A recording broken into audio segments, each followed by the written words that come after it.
Welcome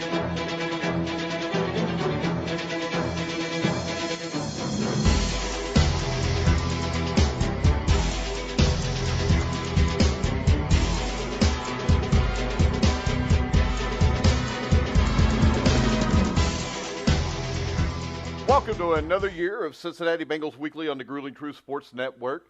The Cincinnati Bengals Weekly Show is brought to you by MyBookie.ag. I'm your host, Mike Goodpaster, and right now I want to welcome in my co-host, former Cincinnati Bengal linebacker, started in Super Bowl 23, where the game was about 39 seconds too long. Help me welcome to the show, Joe Kelly. How you doing, Joe?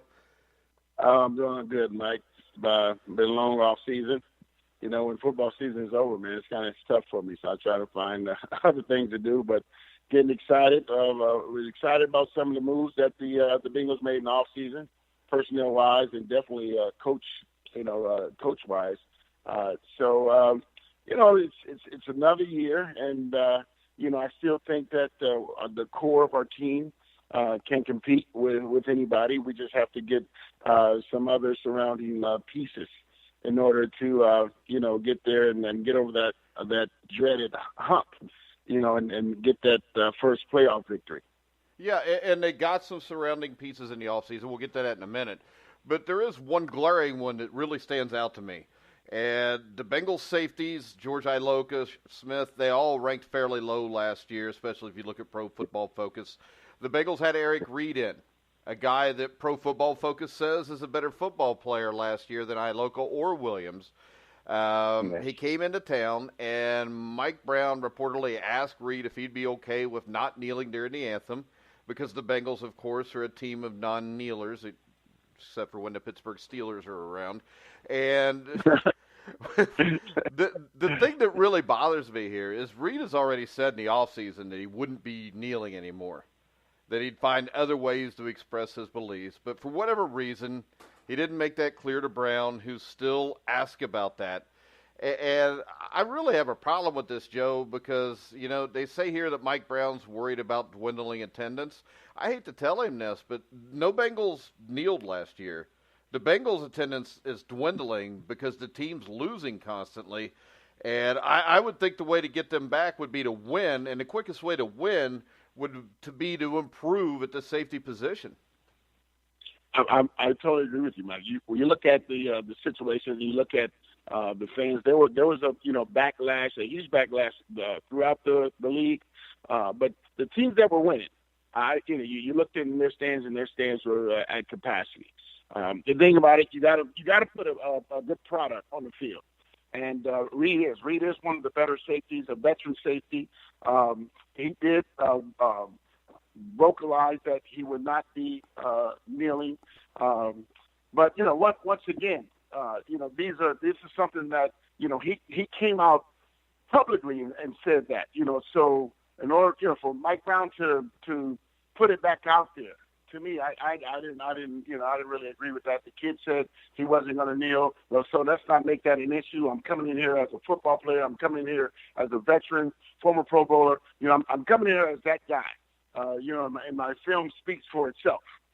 So don't bring that up. There was a lot of the player associations. They did come to an agreement. It wasn't 100%, but there was things that the NFL alumni and the players, an agreement that they came to, and they, I think it was like $89 million that they're going to put to social causes.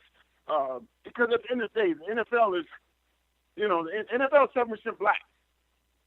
So for anybody to see it more than what it is, guys have been talking and politicizing things forever. All the way back to Jim Brown, all the way back when my dad played in the 50s. Those are social issues.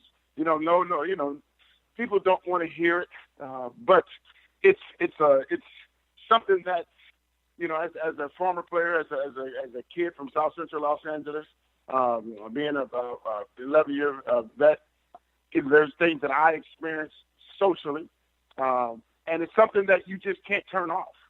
You just can't come home and turn it off and act like those things don't exist. But I think they made their point. I think they sent out a clear message, and the NFL did somewhat step up to the plate. So at the end of the day, it's still about putting a good product on the field. And Eric Reed definitely would be an upgrade for our defense. When you look at our the players that we have coming back, it is concerning that one area has not been addressed yet. So I don't know if it's dead in the water. Hopefully Mike is still thinking about it, and maybe he's going to see if you can safety, a really top safety will slip to that 21st pick and pick up a safety, and if not, see if Reed is still out there on the free agent market. So time will tell. We'll see. But other than that, I do think they have made some positive strides in order to definitely be better than we were last year. Yeah, but when it comes down to it, what I would have liked to see Brown do is this. Offer him a contract and just say, hey, it's team policy. We're going to stand for the anthem. Don't say anything else about it. And my guess is the guy would have signed the contract. They backed him into a corner, by going out of their way to ask this when the man had already made the statement. And yes. I would rather see Mike Brown just see if the kid wants to play football here or not. And the thing is this, I think anybody should be able to protest whatever they want. If you're on your company time and that company says you can't do this and going in and you sign the contract, you don't do that.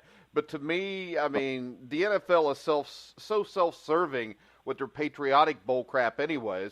It's not like they're going out of their way to donate money to VA medical systems. The VA medical system's a mess.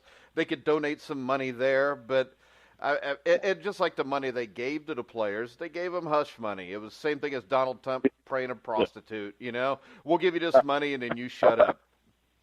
Yeah. It is. Like I said, at the end of the day, I think the players made a statement. They made a clear statement to the owners. They made a clear statement to people who didn't agree, and everybody doesn't agree with it, and that's fine. This is the United States of America. We all have a right to our opinion. You have a right to yours. I have a right to mine. So I think the players did make a statement, and I think they're as a whole. As an alumni, from what I hear throughout the current players is that it's I don't think too many players are going to kneel if any. So it's back to business as usual, and let these guys come on, and these guys are football players. Yeah. So hopefully. Let's go ahead and talk about the biggest additions, and I think the biggest additions in this offseason were subtractions that became additions, and that would be Paul Alexander is gone. That's addition by subtraction. Alexander has been given multiple offensive linemen to develop in his tenure with the Bengals, and over the last decade he has failed miserably, and I think this is a huge upgrade. Right there, I think the Bengals' offensive line got better without even adding anybody. Absolutely, and then the guy from Dallas that they brought in. You see what he's done with the kids that he brought in Dallas, and Dallas is they have one of the best, if not the best, offensive line in football. But we knew Paul Alexander's his technique was really teaching really passive type blocking, the position type blocking, and it doesn't work. We didn't have the personnel, and as a result, our offensive line, has been pushed around for the last, forever. So it's definitely a huge, addition to our team. I think this guy's gonna have his guys, firing off the ball. I think these guys, he's gonna teach more of a physical smash mouth, old school football. So I think just his techniques, what he believes in, the offensive line, new offensive line coach, what he believes in, what techniques that he teaches. Like you said, we're already going to be better than we were last year or the last 4 or 5 years, just because of that. And go ahead, Mike. And the thing that stands out to me, the last 2 years the Bengals have lost players I didn't think they could afford to lose. I think this year they lost guys they can afford to lose. And we'll start off there with, of course, Russell Bodine, who I think is the worst center in the NFL. Somehow the Buffalo Bills went out and took him off the Bengals' hands. Maybe they were just thanking the Bengals again for getting them into the playoffs last year. And the one thing I can be sure of this for Buffalo is this. If Bodine is the starting center in Buffalo, the Bills are going to start another playoff drought this year. So I think Bodine being gone is another huge upgrade. I don't know that they have anybody in-house that can replace that position, but I assume they'll go in the draft and get one. Yeah, it definitely, with them, I see what Buffalo did, and you look at what teams do in the offseason and different players and pairing players together with them getting A.J. McCarron. I think it could have been a situation where we're gonna bring A.J. McCarron in and he's gonna be our starting quarterback, and Bodine is available, and he's A.J.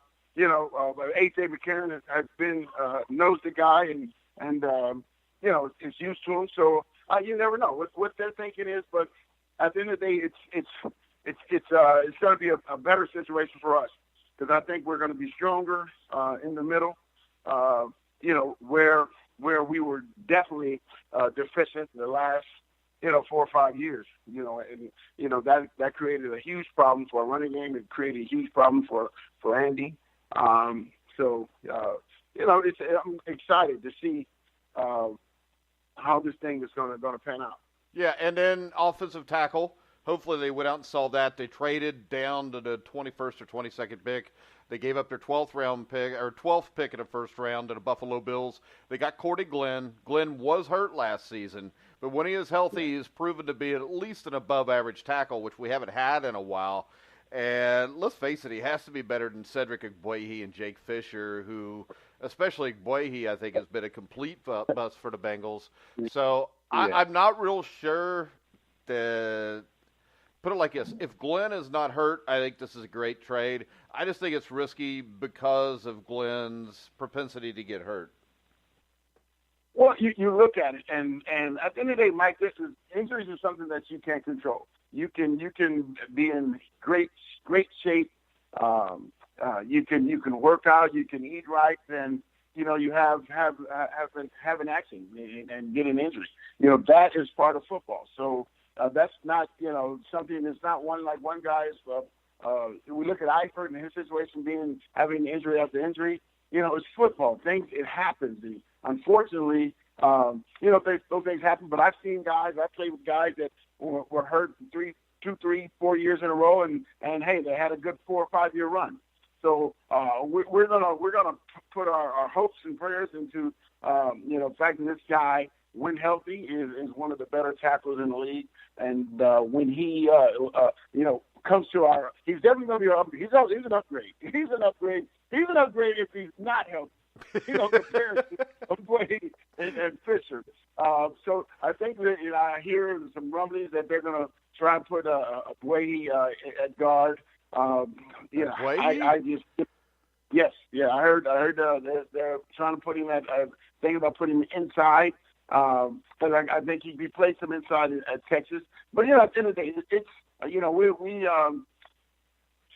bringing Glenn in, and I'm thinking that they're gonna maybe pick another lineman, hopefully in the first 3 rounds somewhere, because that's still definitely a need. But I think with Glenn coming in, he was hurt last year, but just looking at him, on film, looking at him in some game situations, he is going to be definitely an upgrade for our offense. Yeah, and I'll tell you, even you said one offensive line in the first round. I would love to see him go out and get another tackle in the first round and pick up the center in the second round. I think the dream scenario for me would be Mike McGlinchey from Notre Dame as a tackle in the first round.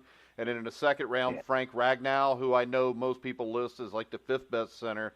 But I know me and Matt Minnick do a Best Available Draft podcast show, and I know Matt's really high on Ragnow, and so am I.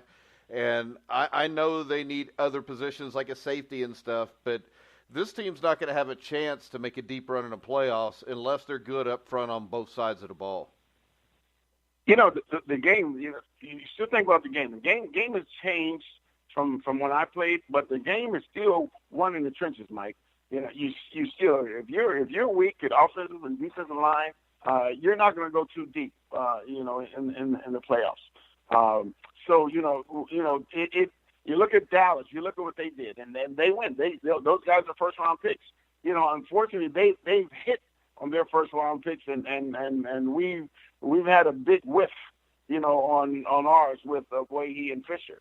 Yeah, but you know, on the opposite side of that, real quick, Joe. Sorry I interrupted you, but the opposite end there is you got Pittsburgh, who has built one of the best offensive lines in football with only one guy that was even drafted, I think. Well, yeah. Well, so they had a coach, though. So I think the whole problem here was Paul Alexander. Yeah. Oh, yeah. I mean, we're definitely going to see, but we know the technique that he was teaching, and it totally wasn't, you know, not effective at this level. And our offense is proof to that. So, you know, you look at it, and I don't know. It'd be hard for me to think that they would, you know, grab another offensive lineman after missing so bad with Brady and Fisher, and hoping that, you know, they hear about them mixing up and, you know, trying to maybe try and Trey Johnson at center. So, you know, you look at, and I'm sure that the new offensive line coach is looking at a lot of film, and he's looking at you know, guys, and looking at guys, seeing what they can do, see who's versatile. But he knows he needs help. We need a center. You know, I would still think about the kid from Ohio State. I don't think that injury at the combine Price was serious. Yes. Yeah, but I don't think he's that good, though. I think he's solid. But what I see, I just go on YouTube and check out Frank Ragnow. He's from Arkansas. Yeah, Arkansas. I know that. Yeah, I mean, he can play. I'm not as sold on Billy Price, especially in the first round. The one good thing about Price is I think he can play guard if he can't play center, so you've got a little bit of a fallback there. And when we look back at quarterback, of course, A.J. McCarron is gone, which I think is a good thing because I don't think he's anything more than an average backup. They brought in Matt Barkley, but I think that Jeff Driscoll will end up being the backup if he's healthy. Just from watching him in the preseason last year, I thought he was a lot more impressive than McCarron. I know it is preseason, but still. Yeah, I agree with you. He looked really good in preseason, you know, and A.J. McCarron going to Buffalo. I think it both even well for Andy. You know, because you had, you know, the last 2 or 3 seasons, you know, AJ's better than Andy. Now we don't have that, you know, so I do think Driscoll, he showed during the preseason that, you know, he could be a very good backup quarterback. But I still think, Jack, the focus, our Andy, we're going to go as far as Andy takes us. So at the end of the day, next year, couple of years, Andy, this is Andy's team. I think, you know, if we can get this offensive line together, we have the pieces. You know, Ross is totally healthy now. I looked at he did post. If you go to YouTube, you see some of the things that he was doing in the practice situations against our cornerbacks, and he was really making them all look bad, every last one of them. So, you know, I'm still not totally giving up on the kid. He comes back healthy. You know, we still have A.J. Green, we have Nixon, Giovanni Bernard, Eifert's coming back, so we can cross our fingers. You got to think, Mike, if these guys can stay healthy, and we have Glenn, and we add maybe another piece, at least another piece, and if not 2 components to that offensive line, I think our offense can get us back to where we were when we won that, won the league division. Yeah, and I'll tell you, I think this team can win this division. If you look at Pittsburgh, you know, Big Ben's not getting any younger. You always got Bell and Brown. You never know when one of them's going to do something stupid. Of course, we've got Burfict. But and that's the other thing. We talk about Vontaze Burfict. I think he was by himself at linebacker the last few years. And I think the signing that really impressed me by the Bengals was picking up Preston Brown, who's a local guy. He's a Yeah. tackling machine. I think he might have led the NFL last year even. But with those two together, of course, we won't see that till week 5 now. But with Brown and Yeah. Burfict together, that could be a deadly combination for the Bengals. Oh, I think that was definitely an upgrade. Because we've been playing with guys that in other teams, these guys would not be starters in this league, and Burfict has definitely been the only linebacker that's really been making any significant noise defensively. But you look at them adding Preston Brown. Burfict's going to be out, for 4 games. Still like Jordan Evans. Jordan Evans showed a lot of promise last year. Nick Vigil, I like the way Nick Vigil played downhill. He's another kid that, unfortunately got hurt. But he's a young kid. And I still, I see him when he played and he played well. He made some plays. I liked how aggressive he was. I like how he was, around the ball. So I think Preston coming to the linebacker is going to be a huge addition to our linebacking core. Yeah, and the thing is this about Evans and Vigil, I think if they're your 3rd and 4th linebackers, you're actually in pretty good shape. I think the problem was I don't think either one of them was ready to be the second guy there. Oh, absolutely not. Absolutely. Jordan, both those guys are young guys and learning. They were learning on the run. They got put in the fire a lot quicker than they probably should have. But at the end of the day, that's what happens. That's football. You come to the NFL, and when your numbers card, you have to be ready. Be it your 10-year vet, be it your rookie. Athletically, I like what we see with those two guys. I think Jordan Evans can definitely be a lot more physical. But I think you see guys go from the rookie year to the second year, and they make huge strides because the game slows down. As a rookie, it's really fast, and you're really just trying to learn the defense and learning different schemes, and then now you're going against different offenses and really, really good players. But the second year slows down, third year slows down a little more. So hopefully those guys have gained that experience and they stay in their playbook, man, and they watch a lot of film, and we can hopefully see some huge strides from how they played last year.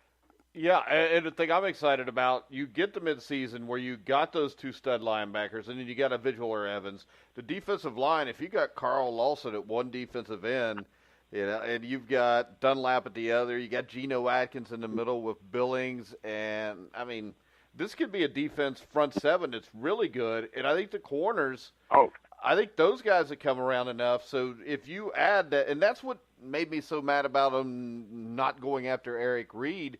I don't care if he kneels or not. You add Reed, and then all of a sudden you've got a really good defense. You got a really damn good defense.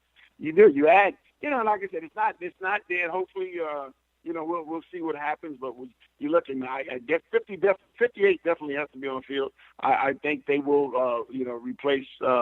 They definitely should replace him, Michael Johnson, in the starting lineup with Lawson. And like you say, you have Lawson and Dunlap coming off that corner. And a lot of times now you can't chip on Dunlap. I think Dunlap still has. He's right at the peak of his career. I still think he has another year or two at peak level. And Lawson is coming in. Lawson's going to, be that guy to help alleviate some of the running backs chipping on him and the tight end helping out the tackle. Because when you look at it, and you have, our guys, our front 4 coming, and we're coming. You can't double team all of them. You see, so there's definitely going to be a lot of one-on-one matchups, and I like our chances. I think, there's always one of them going to be the double team. There's not 2, but, that means we have two guys who have to win that one-on-one battle. And I think throughout the season, the body of the season, I think our guys will come out on top. Yeah, and I think going into this draft, when you look at this as a division as a whole, I mean, Cleveland looks like they've done a lot of things to get better, and they have. The thing that stands out to me is you've still got Hugh, who's 1-31, and it's hard to justify keeping your job anywhere with that record. But on top of that, he brings in the offensive coordinator from Pittsburgh, Todd Haley, and he brings in Ken Zampese. I don't think you can bring in two worse assistant coaches. So unless they fire him within the first 4 weeks, I don't see how the Browns, they may win a few games this year, but I don't think they're really competitive in the division this year. I think they're going to be better. I think can't be worse, Joe. Yeah, exactly. I was going to say it's all relative. When I say they're going to be better, I can see them winning 5-6 games.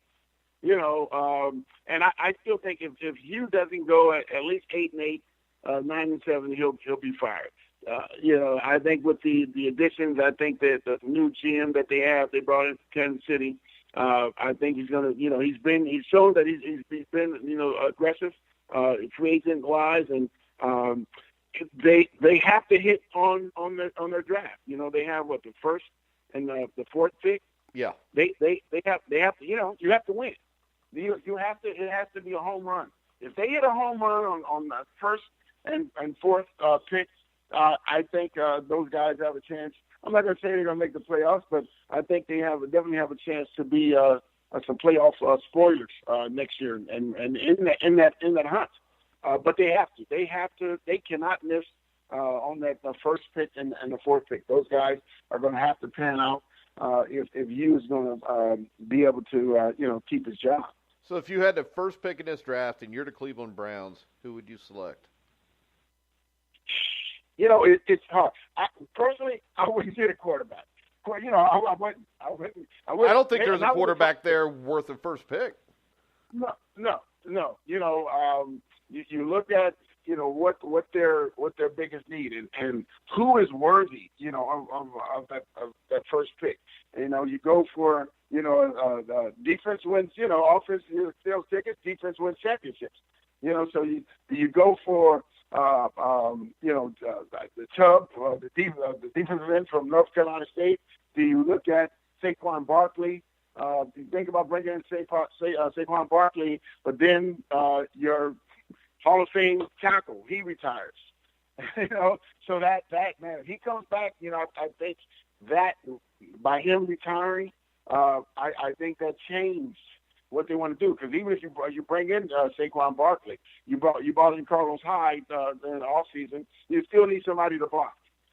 So they're in a really good position, but they're in a tough position because it's tough. Who really is worthy of that pick, and if you definitely select a quarterback and allow him to play behind the kid from Buffalo, Tyrod Taylor. Yeah, Taylor, and allow him to develop as opposed to throwing him in the fire like the last 4, 5, 6, 7, 8, 9 quarterbacks that they selected. 23, I think it is. So they're in a tough position. So you take the best player. If you say go take the best player, then I say you're going to take Saquon Barkley. But if you look at, do you pass on the defensive guys? You look at the safety from Alabama, Fitzpatrick. There's some guys, but it's tough, Mike. It's tough. Who you going to? I think this. If you ask me, I'm the only person in the world that thinks this, but I would take Quentin Nilsson, the guard from Notre Dame, because he's the best guard I've seen since John Hanna. And the thing about that is this: the way this is breaking out, you could still get Barkley or Chubb with the 4th pick because 2 and 3 are probably going to go quarterbacks. Yeah, my thing was I was thinking about that kid too, but him at 1 because I think they can get him at 4. And then a lot of people haven't. Oh yeah, well the thing is they may be able to get Barkley or Nelson at 4. I'm telling you, I think they're the 2 best players in the draft. But I don't know where this goes, but it's usually cheaper to take a guard it'd be cheaper to take a guard first, wouldn't it, than a running back? Oh, it's definitely going to be cheaper. But yeah, I would go Barkley and Nelson either way because I think they're the 2 best players, and you're going to make Tyrod Taylor is a solid quarterback, especially when he's got a good running game. When LaShawn McCoy was healthy, Tyrod Taylor did some good things. I mean, you could put Carlos Hyde and Saquon Barkley in the backfield together and cause people a lot of trouble, kind of like the old Ickey Woods, James Brooks thing the Bengals did in '88. I don't understand why, the Bengals can't put Joe Mixon and Gio Bernard in a backfield at the same time, because to me, that's going to cause a lot of stress for your outside linebackers, your safeties, everybody, because both of them could go out and catch a pass, but they both could take off and run the ball too. Oh yeah. You see, in our Super Bowl season, we had James Bush in fullback playing fullback. To keep those guys on the field together. And there's no way that this guy is fullback, the normal guy that covers the fullback is a linebacker. And there's no way that's a 90% win for James Brooks every time. So it's going to be interesting. But like you said, the best player in my opinion is Saquon Barkley. I think you can get both of those guys at 1-4. It's just risky, in my opinion. How many times they have whiffed on a quarterback. Yeah, but their problem right now is this, Joe. They passed on Carson Wentz. They passed on Jared. They've passed on guys that turned out to be really good. So now you got pressure from the fan base that we got to get a quarterback. So I think they're going to jump, and I think they're going to take one at number 1. I don't think it's the greatest thing to do, especially when you consider you got Ken Zampese and Todd Haley that'll be working with the kid. The kid might as well just retire as soon as they sign him. Yeah, it's going to be tough. But I all that being said, I think they're in the position that with all those quarterbacks, they're not going to be able to pass on all of them. So it's going to be one of those quarterbacks at 1-4, and either Saquon Barkley and your guy. But I don't know if they see a guard. It's hard to say. A guard, has there ever been a guard the first pick? We've had tackles. No, I don't think he goes in the first pick. I think he would go 4 in that situation, and they would go Barkley or a quarterback 1. But, this is the thing. When I watch the film, the guy looks like John Hannah to me. And if I told you got the first pick in the draft and this guy's going to have a career like John Hannah, I don't think you'd have a problem taking him number 1. Well, Mike, considering that I played against John Hannah, I would totally agree with you. Yeah, he's the best guard I ever saw. And this kid, to me, his awareness and his feet, he looks like that. I know that's a lot to say about anybody, but the one thing that I do know is this. Probably the safest place to say whether somebody can play in the NFL or not, probably to me, is an offensive guard position. It would be the safest. Because if you had a guard that was next to a really good offensive tackle, he can really make him look good. If he's next to a center that's a really good center, he can really make the guy look good. So it's a position where you can hide the deficiencies if there are deficiencies. But like I said, it's a team that I think is solid everywhere else. That would take that chance on utilizing a first pick or a fourth pick on the offensive guard. But you look at when we talk about the guard, it becomes a possibility because of the offseason additions that Cleveland made. We got star power at the wide receivers. You got a bona fide, really professional, good running back in Hyde. Yeah. You got a solid tight end. So the pieces are there. You got a veteran quarterback who, at the end of the day, he's not going to wow you, but he's not going to lose the game. He's going to be efficient. And if you put those surrounding pieces and it's with the Josh Gordon and Randy, you have those guys, just throw it up. You throw it up and you put the ball in decent positions. Those guys are going to make plays. So you look at the possibility of that guy getting pick 4 is pretty good because they did have they added some great pieces to their team. Yeah, and I wouldn't be surprised to see them trade one of those 2 picks down and pick up a few more players. And if you're weak at linebacker and offensive line, you may be able to cover up the deficiency right there also. Yeah. They definitely have the picks. With the first pick, 4th pick, they have I think in the first 4 rounds they have 6, 7 picks. So they're in a draft wise they're in a really good position. But they got to hit. They have to hit, and they've missed on some of their earlier picks. And as a result, usually that's why they're the Cleveland Browns. That's where they've been 0-32 because of those guys that they've drafted high, that they put their franchise in place of. They missed, and as a result, that's why they've had the seasons, that they've had. So at the end of the day, it's they can, hopefully, I grew up with you and we played high school together. But at the end of the day, I'm hoping that the Bengals they'll hit a home run at 21, and sign this guy Eric Reed. And I think if we do that, I think we'll be back where we were. I don't think, especially after it got out, why Brown didn't sign him. I don't think there's any way Brown goes back and signs him. Yeah, Mike Brown is so surprises, Mike. You look at him. He does all the time. Him bringing Pac-Man back. Who would have thought that Pac-Man, all the things he did, continue to do, that they would bring him back, but they did. I don't even see it out of the realm of possibility of re-signing Pac-Man. I don't, depending on how these guys come out. Because at the end of the day, Pac-Man is still a better nickel corner than the guys that we have. And you got Josh Gordon, Shaw, and Denard. I still think he's better than those guys. Yeah. At the end of the day, I think with Pac-Man coming back, I think it all comes down to how low Mike Brown can get him to go on the contract. Yeah.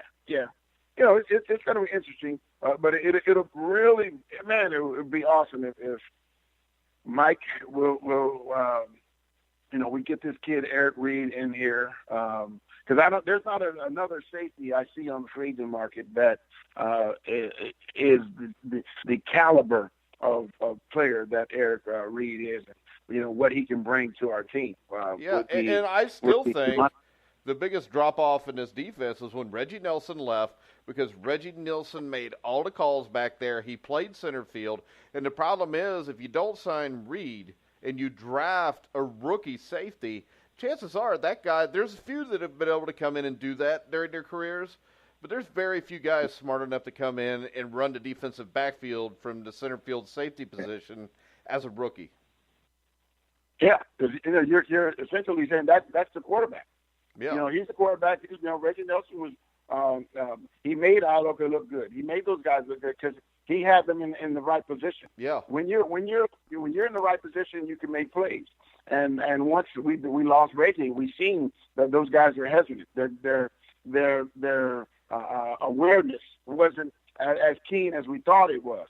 So knowing football, being around football, when you lose a guy of that caliber, it really is going to highlight the deficiencies of the guys that you have, and that's what has happened in the last 2 years. Well, it been gone. It reminds me, what was that, 89 or 90 when the Bengals let Max Montoya go, and you went from the best offensive line in football to a middle of the pack offensive line. Yeah. The year after Super Bowl, 89, they let Max go. So it's the decision here. One decision here really, letting Whitworth go. That was a major loss for us. It would definitely change our. It would have changed our season. I'm saying we would have went to the Super Bowl, but I'm saying it would have been a 3-4 game change if Whitworth were here last year. So we know that every decision that is made could be vital, and it's the difference between you being a playoff team and being the team that we were last year. And see, Joe, to go a little farther on that, if you go through the last two off seasons, I think losing Zeitler and Whitworth could have been worth 3 or 4 wins. And the year before, I think not losing Sanu and Jones could have been worth 3 or 4 wins. Then all of a sudden, absolutely, those 2 seasons are possible playoff seasons. Yeah. Even more than that, because you look at it, if we were able to keep one of those receivers, if we were able to keep, one of those guys, Zeitler or Whitworth, and you look at those, and a way he wouldn't have been thrown in the fire, and maybe you could have put him inside at guard and hit him, and maybe his confidence, got a little better. but you lose those guys, and as a result, you lose leadership in the locker room. You lose leadership on the field. Guys are more hesitant in going to take chances and making plays, and that's the reason we had the last two seasons that we had, unfortunately. Well, so, and I find it hard to believe, Joe, that Cedric Boy can play guard. Well, Mikey damn sure can't play tackle. I think you'd have a better chance of seeing if he could catch a pass and putting him at tight end, to tell you the truth. Because guard, well, I mean, to me, the way he gets bull rushed and his lack of leverage, I don't see that working out too good against a 330-pound defensive tackle. No, he would get destroyed by Geno Atkins. He would get destroyed by all the interior guys throughout the league. So I don't know. I think they. Mike Brown is going to keep him. There's no more putting him at tackle. That experiment is done. So he's going to have to learn leverage and hope and pray that this new offensive line coach can teach him, how to play better with his leverage. Have you ever seen a guard that was that tall though that was successful? No. No, I don't. I'm just Mike. I'm thinking Hail Mary, man, because he shouldn't be. He's not good enough to be in the NFL. No. I'm just sorry. I know. Hope the people that listen to this podcast are not upset with it. But Mike, I mean, it is what it is. Some you have guys that have great college careers, and when they get here, they're not good enough. And I don't. From what I've seen, from what he's shown in game situations, his leverage is terrible. There's no toughness to him. There's technique's horrible. This is not I've played with so many guys, and you walk in the locker room and you look at this guy like, oh man, this guy's built like Tarzan. But we always got to say the same in the locker room. He's built like Tarzan, played like Jane. Yeah. And and that's a way he is. He's built like Tarzan. He has all the physical tools, physical attributes. But at the end of the day, Mike, it is what it is. It doesn't transfer to his play on the field. Well, and the same thing with Jake Fisher too. Yeah, Fisher, but Fisher hasn't been as bad as Brady. But he's another guy that football is still a physical game, Mike. And those guys, I just seen no physical toughness. They just don't look strong enough either, Joe. You can be physically tough as hell, but if you're just not big enough and strong enough, it doesn't really matter. Yeah. You look at when I'm looking at the guys I play with, and I'm looking at things about offensive guards. I look at Max Montoya, and I look at Steve Wisniewski from the Raiders. Yeah. Now, Steve Wisniewski was a tough, strong guy. He was strong. Max wasn't really a really strong guy. Max wasn't benching, 450 maybe. He probably was when he was younger. But he had perfect technique, Joe. Oh yes, yeah. I said Max had leverage. Max was never going to get blown off the ball. Max, his footwork was impeccable. So you look at you look at those players, and Wisniewski was this big, hard, Penn State nose, just tough nosed kid, and Max is laid back California guy, not huge, stature wise, but Max was one of the best guards in the league, bar none. Because his technique, and Max was a tough guy. He was a tough guy. He had great leverage, and he wasn't the biggest guy, but he took full advantage of the athletic skills that he had.